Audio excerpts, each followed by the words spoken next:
छेदिया के मनमानी नहीं चलेगी, नहीं चलेगी। छेदिया के मनमानी नहीं चलेगी, नहीं चलेगी। छेदिया के मनमानी नहीं चलेगी, नहीं चलेगी। छेदिया के मनमानी नहीं चलेगी, नहीं चलेगी। छेदिया के मनमानी नहीं चलेगी, नहीं चलेगी। छेदिया के मनमानी नहीं चलेगी, नहीं चलेगी। छेदिया के मनमानी नहीं चलेगी, नहीं चलेगी। छेदिया के मनमानी नहीं चलेगी, नहीं चलेगी। छेदिया के मनमानी नहीं चलेगी, नहीं चलेगी। यादव पांडे छेदिया के मनमानी ये क्या हो रहा है रे? छेदिया के मनमानी छेदिया के मनमानी क्या कर ले हाँ? साहब?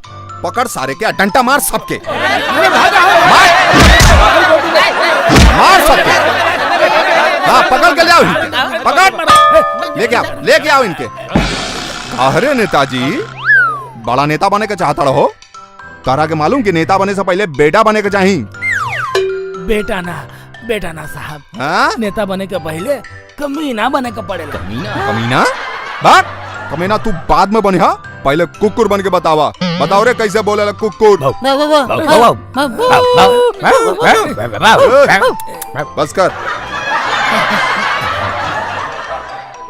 इनकरा के धोती कुर्ता निकाल, मार डंडा मार पिछवाड़ा पर, मार मार मार मार मार।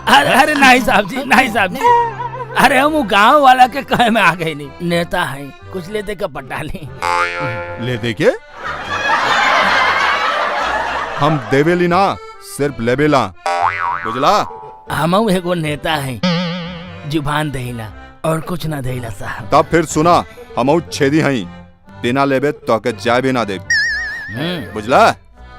ठीक बा, 100 रुपया ले ले।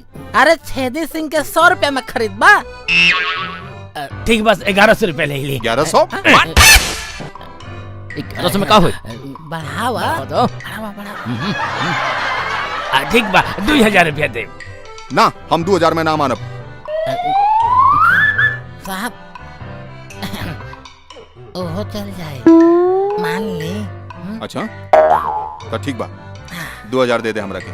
ठीक है 2000 रुपया दे दे। हाँ, ठीक बात हो गई, बात हो ठीक, गई। ठीक बा चला ठीक पांडे इका पांडे ये तो पैसा देहलस ना ऐसे ही चला गया।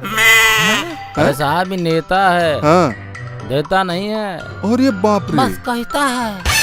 हैं? हाँ। मुश्किल है सबका निकाल पाना रे।